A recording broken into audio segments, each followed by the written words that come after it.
Hoş gördük sizi hörmətli tamaşaçılar. Biz bugündən etibarən Missiya televiziyası olaraq yeni bir rubrikada tamaşaçılarımızın görüşünə gələcəyik. Rubrikamızda çox gözəl təşkil eləmişik.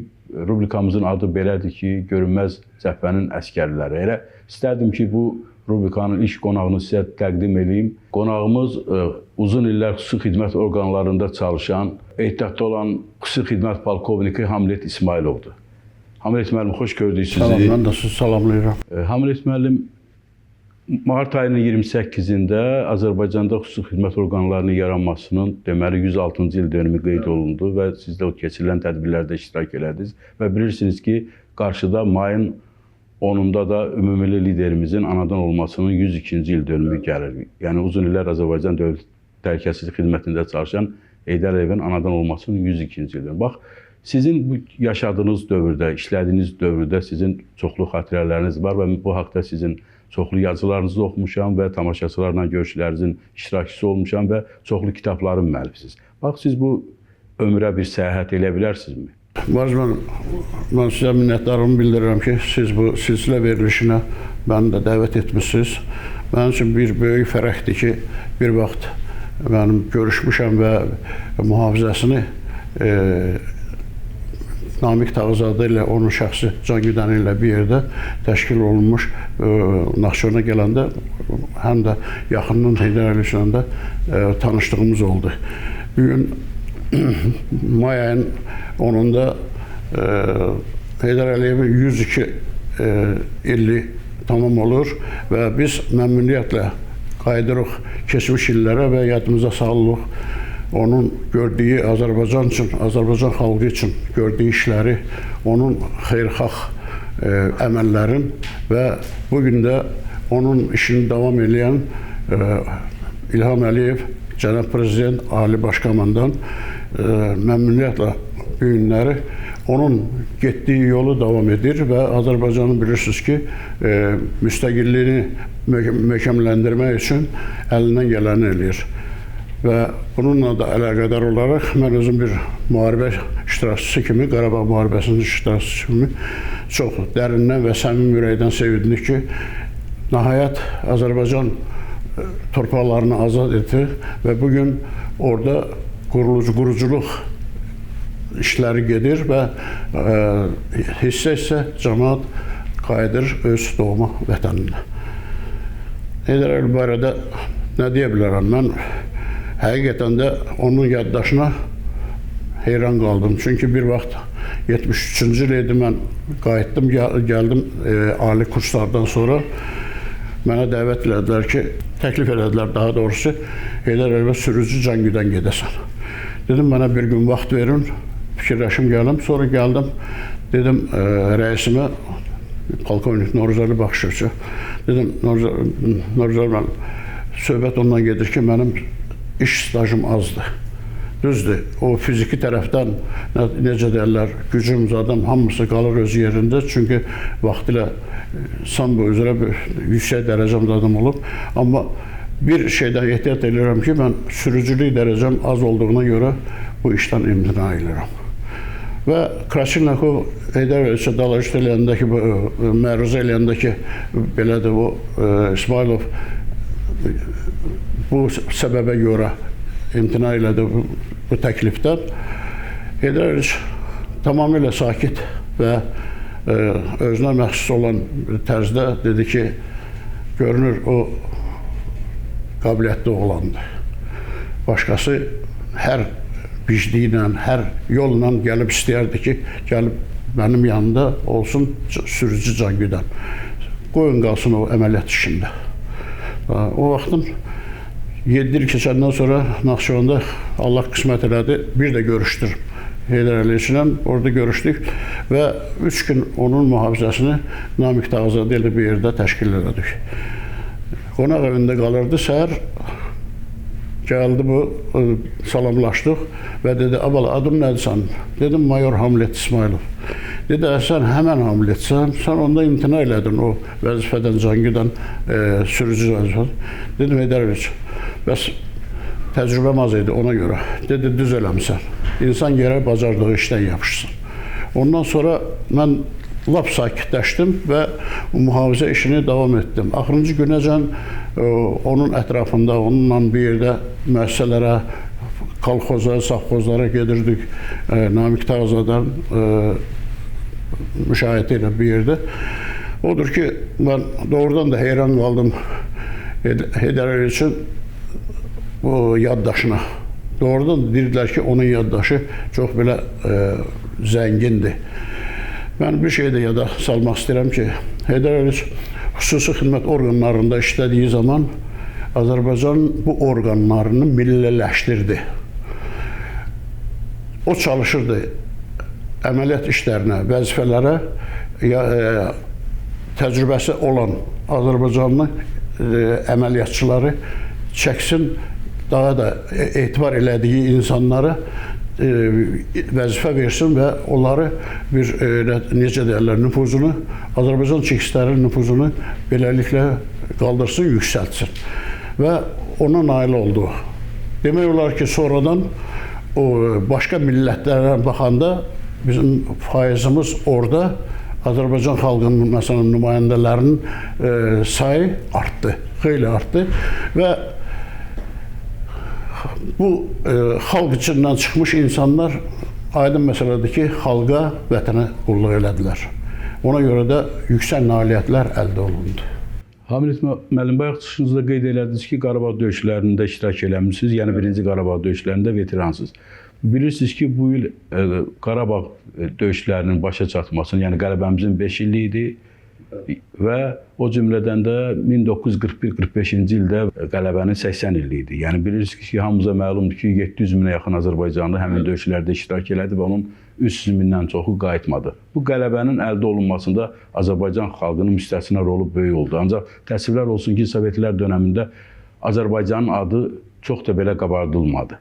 Birinci Qarabağ müharibəsini doğrudan da kənardan durub seyr eləmək vətənpərvər insanlara qətiyyən yaraşmırdı. Çünki vətənin bir hissəsi əldən gedirdi. Ona görə də o vaxt mən baxmayaraq ki, 3 uşağın atası idim, mən gəldim, yoldaşıma da dedim rəhmətliyə ki, mən gedirəm müharibəyə, raport yazmışam və könüllü gedirəm. Dedi, bəs bu 3 uşağı kimin öhdəsinə qoyursan, sənə bir şey olsa? Dedim, Allah kərimdir. Gedərəm, gələrəm, baxarıq. Nəysə, sözün düzü, mən oldum orada komandir kimi bir yerdə, yanımda da 2 nəfər bizim işçilərdən də oldu. Birinci etapda biz getdik Kərkicahana.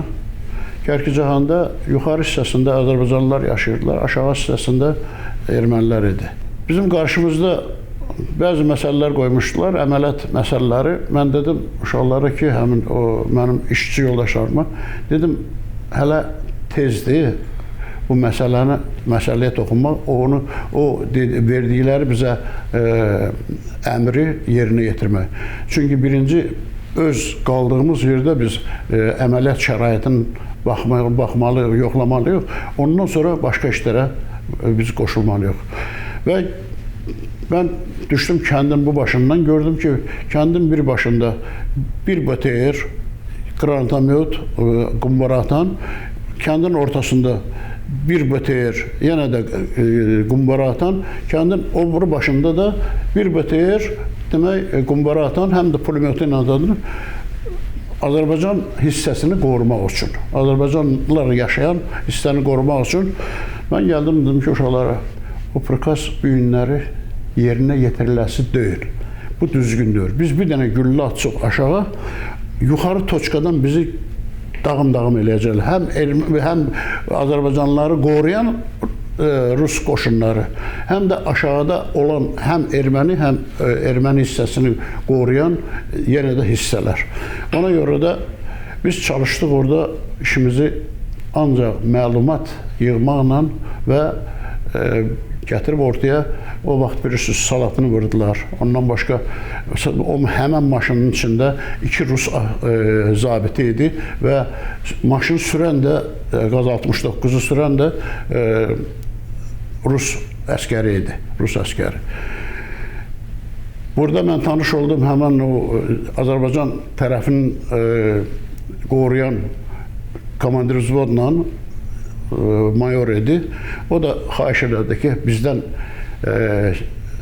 icazəsiz yox, bizdən xəbərsiz heç bir əməliyyat işinə qarışmayın da. Burada praktiki, yəni ki, müharibə, dava işinə, atışma işinə qarışmayın. Mən dedim, yox. Birincisi, burada siz varsınız, həm də Azərbaycan tərəfini qoruyursunuz. Biz arxayınıq ki, siz varsınız və siz Azərbaycanlıları burada qoruyursunuz.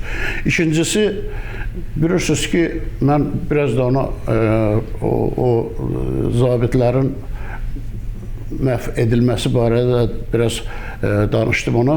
O doğrudan da dedi ki, öz xalqından olan insanlar idi də, o iki zabit, bir də sürücü. Dedi, əlimdən gələni eləyəcəm, mən də sizə də kömək eləyəcəm ki, görək kim törədib bu işləri. İndi burada açıb tökmürəm söhbətləri.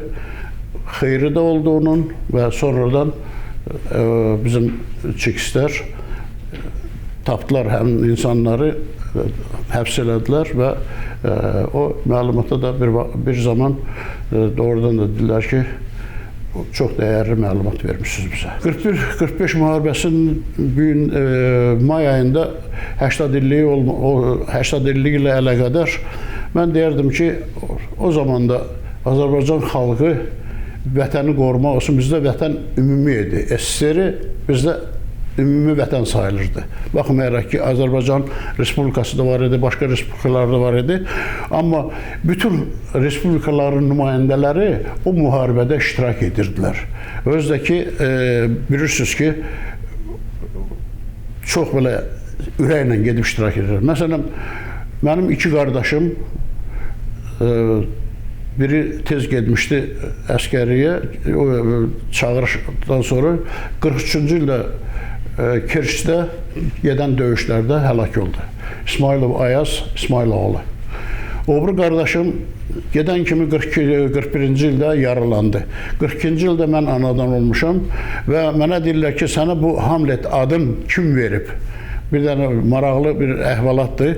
Yaralı olanda o hospitalda onun demək yaralanan dostları da orada olub, həm döyüşçüləri. Onlar deyiblər ki, gəl belə eləyək. Kitabı, Shakespeare'in kitabı var imiş orada və orada Hamlet, Otello, bir də Macbeth. Üç qəhrəmanın orada adı çəkilirdi və bir nöqtədə dayandılar ki, gəl bunun adını qoyaq, Hamlet özü də deyir, üstündən də qaydılar ki, but ili ni but. Olsun, olmasın bu. Demək, o vaxt atam yazmışdı ona ki, biz istəyirik ki, sən bu adı kiçik qardaşı göndərərsən, hansı ad desin, onu da qoyacaq. Ona görə də mənim adım Hamlet elə 1942-ci ildə qardaşım və onun yanında olan yaralı dostlarıyla bir yerdə onlar qərara gəlib o adı göndərmişlər mənim üçün. Qaldı ki, Azərbaycanın gücü müharibədə və rolu nə qədər olub? Mən sizə deyərəm ki, birincisi o müharibədə iştirak edən başlı bir, demək olar ki, bir 680 min insana can orada iştirak ediblər. Bu bir. İkincisi, Azərbaycanı Hitler hələ belə tutmaq istəmirdi. Onun sərvətinə görə, onun göndərirdi dalbadal təyyarələri, nə qədər təyyarə vurulmuşdu Kaspin üstündə. Ondan sonra bu Azərbaycan qoşurdu 40 tonluq neft çənlərin, gəmilərin arxasına və Astırxana aparırdı ki, oradan da o tankları, ondan sonra o texnikanı, avtomaşınların, benzinin, növətin zadın, onlarla elə dənizlə daşıyırdılar, gedirdi. Çünki hər yerdən hücumlar olurdu, partladırdılar dəmir yolların, ondan sonra o neft ayırma zavodların. Bunlar çox bir mühüm məsələ idi. Və o zaman Azərbaycanın demək olar ki, qəhrəman xalqı bu öhdən layiqincə gəldi. Tapdı özündə, necə deyirlər, güc və qoyulan məsələlər hamısını namusla, qeyrətlə, ondan sonra gücün qoyub başa çatdırdılar. Ona görə də qələbənin bir növ qələbənin olmasında, qələbənin başa çatmasında Azərbaycanın böyük bir rol olub. Burada biz bu günləri bilirik ki, qəhrəmanlarımız var. Ziya Bunyadov, o kitablarımda da qeyd eləmişəm. Həzi Aslanov, bizim Rəfiyev var idi, o bizim işçi idi, onun atası. Bəli, onun atası, məsələn, mənimlə bir yerdə işləyib, onun atası, o da qəhrəman idi, SSR-in qəhrəmanı idi. Qəhrəmanlarımız çox idi və Şaxnoviç idi Bakıdan. Millətlər başqa-başqa da olsalar, amma bir, necə deyirlər, nöqtəyə onlar qulluq edirdilər, bir əmələ qulluq edirdilər ki, SSR-nin əraziləri faşistlərdən azad olsun. Hamilet müəllim, işlədiyiniz müddət ərzində siz həm də yaradıcılıqla məşğul olmusunuz. Mənim oxuduğuma görə, məlumatlandırılma görə siz bir sıra kitablar yazmışsınız. Həm Dövlət Təhlükəsizlik Xidmətinin fəaliyyəti ilə bağlı, həm də SSR-in iflası ilə bağlı. Xüsusən də Qarpaçovla bağlı sizin kitabınız və həm də Heydər Əliyevlə bağlı sizin bir neçə kitablarınız var. Sözün düzü, mən rus dilliyəm. Azərbaycanda da belə o qədər də mükəmməl bilmirdim. Amma görünür, həyat insana yol göstərir ki, sən bildiyin, gördüyün işləri də həm xalqın da oxuya bilsin və ona görə də bir zaman gəldi ki, mən məsələn başladım Azərbaycan dilində həm şeirlər yazmağa, həm kitab buraxmağa. Axırıncı kitabım da mənim İttiham və Siyasi İflas kitabıdır. Orada bilirsiniz ki, SSR-nin vaxtında SSR-nin prezidenti Qarbaçov bizim xalqın başına nə oyunlar gətirdi. O yer gəldi, çatdı ki, o həm də SSR-nin qoşunlarını da yeritdi Azərbaycana. Və bilirsiniz ki, o vaxtı 144 nəfər Azərbaycanlı xalqının nümayəndəsi həlak oldu. 200-cən də itkin düşdülər, bilinmədi ki, hardadılar. Mən o siyasi iflas və İttiham və Siyasi İflas kitabı yazdım və orada Qarbaçovun ətrafında olan insanlar necə Heydər Əliyevi orada məsələn qarşı özlərindən nifrət oyanma yaranmışdı ki və qorxurdular ki, Heydər Əliyevin biliyi ilə, onun dünya görüşü ilə o gəlib hamını qabaqlayıb, yəni ki, SSR-in prezidenti ola bilər. Çoxsu bu idi. Heydər Əliyev bilirsiniz ki, birinci SSR-in Nazirlər Sovetinin birinci müavini idi və o onu işdə sınayıb, yadınıza gəlir ki, başda 4000 kilometrlik olan Baykal-Amur dəmir yolunun magistralını çəkməkdə onun nə boyda rol olub. Bugünkü gündə də ağıllı və kamallı Rus milləti onun, məsələn, hətta rəhbərlikdə olanlar onun o qabiliyyətini, onun işgüzarlığını, onun bacarığını hələ indi də qeyd edirlər ki, Heydər Əliyev olmasa da Baykal-Amur magistralı bəlkə də hələ 10 illərlə də tikilib başa çatmayacaqdı. Onun böyük bir nüfuzu var, baxmayaraq ki, o Qarbaçov istəyirdi ki, onun nüfuzunu salsın aşağı, onun ətrafında olanlar. Amma bugünkü gündə Heydər Əliyevin doğrudan da zəhməti, onun səyi, bəli, danılmaz zəhməti, səyi, hələ bu gündə o Rus xalqının içində, Rusiyanın özündə də böyük bir qiymət alıb və tərifə layiq həmişə sözlər dilib onun ünvanına. O biri kitablarınızda nədən danışılır? Adlarını deyərdiniz. O biri kitablarda bizim Azərbaycanın, məsələn, Tehran 43 kitabında bizim Əsədov var idi. Əsədov bütün mühafizə 3 ölkənin orada keçirdiyi bu iclasda olan insanların liderlərini, məsələn, Churchill idi, Roosevelt idi, Stalin idi. Onların mühafizəsini orada əsasən təşkil edən olmuşdu Əsədov. Amma gətirdilər 19 yaşında olan, əldə ayaqda ora-bura qaçan bir Vartanov var idi orada. Ona götürüb ermənilərin adı ilə nəsə şeylədi, axırda ona milli qəhrəman verdilər. Amma həqiqətən də o milli qəhrəman çatırdı Əsədova. Çünki orada neçə də tərzlər o hazırlaşırdılar, məsələn, diversiya eləsinlər, təxribat eləsinlər bu üç rəhbərə qarşı, amma Əsədov və onun ətrafında olan insanlar o təxribatların qarşısını vaxtında almışdılar. O bir kitablarda nədən, adları nədir? Zəhmət olmaz. O bir kitablarda Qarabağ, Et Azərbaycan bizim üçün böyük bir büyünlər məsələdir və İlham Əliyev cənabları, bizim Respublikanın Azərbaycan prezidenti necə deyirlər, birinci gündən rəhbərlik edərək Azərbaycana Heydər Əliyevin yolunu davam edirdi. Və Heydər Əliyev özünün də göstərişini, o bilirdi ki, gec-tez bu İlham Əliyev yerinə yetirə biləcək. Və şükür ki, bizim 44 günlük müharibədə Qarabağı azad eləyə bildi və onun səyi və Azərbaycan ordusunun səyi nəticəsində idi. Qarabağ Et Azərbaycan rus dilində Xatiti verti, inanırsınız, inanın, inanmırsınız, inanmayın, Xatiti verti. Sonra QQB, Garanti Qasıdaşlığına Bezopasnosti. Siyasi iflasdır və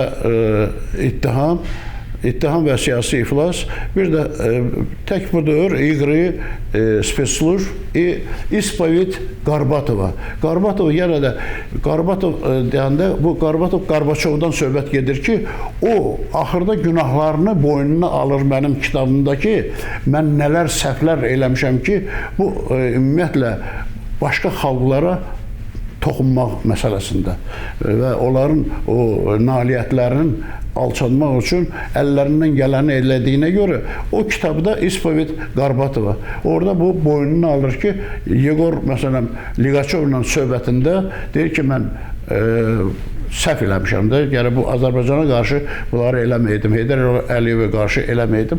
Belə bir məqamlar orada yaratmışam və oxucular məmnuniyyətlə deyirlər ki, bəli, o düzgün faktlar ortaya çıxanda həqiqətən də hamı qiymət verir və deyir ki, bir zaman var idi, bu Qarbaçov doğrudan da xalqın başına, tək bizim xalqın yox, ümumiyyətlə SSR-in dağılmasında, onun o iki Almaniyanın birləşdirməsində, hansı ki, Demokratik Almaniya ölkəsi SSR-in müttəfiqi idi. Və orada bizim hərbi bazalarımız yerləşirdi. Bunlar hamısını o pula satdı. Pula satdı, özdəki bir vaxtda Şvarnaz özü dedi ki, я знаю, за сколько он продал государственные военное имущество. Və birləşdirmədə o iki Almaniyanın ölkələrinin birləşməsində Qarbaçovun nə qədər rolu olub. Onun gizli görüşü Amerikan prezidenti ilə orada bəli. Bir şey qeyd eləmək istəyirəm ki, bu günləri Azərbaycan xüsusi xidmət orqanlarının başçıları, rəhbərləri peşəkar əməliyyatçılardır və onlar işlərin öhdəsindən də gəlirlər. Biz bir zaman peşəkar olmayan insanları rəhbər vəzifədə seçilən və onları təyin ediləndən sonra biz gördük ki, nə oyunlardan çıxdılar onlar. Demək olar ki, bizim o xüsusi xidmət orqanlarını alçaldıb ayaq altına basdılar. Və biz veteranlar, biz çəkişlər kənardan baxıb deyirdik ki, belə olmaz. Bir şey də deyim ki, Qarilovskinin vaxtından, yenə də gəlib çıxıram mən Qarbaçova, Qarilovski adını eşidəndə ki, filankəs Naxçıvanda işləyib, şəxsən mənim özümə qarşı o bir şey yaratmışdı. Nətər deyərlər, hansısa bir qüvvə yaratmışdı ki, o Naxçıvanda işləyib, demək, Heydər Əliyevə yaxın ola bilər. Belə düşüncənin. Mən 3 uşaqla qalırdım 2 otaqda. Demişdim ki, icazə verin, mənə də ev şəraitimi yaxşılaşdırın. O mənə oradan qayıdıb demişdilər ki, он там работал в Нахчыване, ничего, мы ему ничего не будем делать. Наверное, приближенный Heydər Əliyeva. Heydər Əliyev deyir, yaxın adamlardan biri ola bilər. Açığı nə deyim, amma Rusiyadan gələn ki, insanlar var idi, o əməliyyatçılar, o dırnaq arası əməliyyatçılar, onların hamısına ev vermişdi burada. Və xidməti evləri bunlar satıb, ixtiyarları yoxdur satmağa. Satıb, götürüb, məsələn, çıxıb getmişlər buradan, uca SSR dağılandan. Bugün bir ehtiyatda olan polkovnik kimi bizim xüsusi xidmət orqanlarının rəhbərinə mən şəxsən minnətdarımı bildirmək istəyirəm. Birinci, onları təyin edən insan bizim prezidentimiz, Ali Başkomandan İlham Əliyevdir və tanıdığı və bilirdi ki, məsələn, bunlar peşəkar əməliyyatçılardır və onları iş başına gətirməyinə görə Azərbaycanın xüsusi xidmət orqanlarına çox böyük bir iş görülüb və deyim sizdə ki, nəticələri də hamısı deyərdim ki, müsbətdir. Hələ Qarabağın özünün, məsələn, boşalmasında, ondan sonra günahkarların ortaya çıxarmasında, Azərbaycanlıların soyqırım törədənləri, Azərbaycanlılara qarşı orada soyqırım törədənlər, sonra dəfələrlə Ruslarla, məsələn, 306-cı alayla bir yerdə o Xocalı hadisələridir, ondan başqa bir Qarabağın sahələrində gördükləri işlərdir. Bugünkü günəcən Azərbaycanın ərazisində o qədər minalar bastırılıb ki, hələ indiyəcən təmizləyib qutara da bilmirlər. Nə də ermənilər bu günləri dəqiq kartı da vermirlər ki, hansı sahələrdə nə qədər mina bastırılıb. İndi də bugün bizim xalqımızın nümayəndələri orada zərər çəkirlər. O ki var ki, bizim xüsusi xidmət orqanların bu günahkarları, ondan sonra hərbi cinayətkarların üzə çıxartmaq üçün hamısı göz qabağındadır. Gördünüz ki, qısa müddətdə nə qədər onları liderlərindən olan bu cinayətkarları həbs edib və Bakıda bir dəqiqə həbsxanada qalırlar və onların mühakiməsi gedir. Bir vaxt deyirdilər ki, будет время, когда мы в Baku будем çay pit. Doğrudan da bu günləri çay içirlər onlar. Amma Reşotka dalında, dırnaqçılar dalında onlar oturub çayları içirlər. Hörmətli tamaşaçılar, bununla da Missiya TV-də ilk yayımladığımız rubrika sona çatır. İnşallah növbəti görüşlərədək.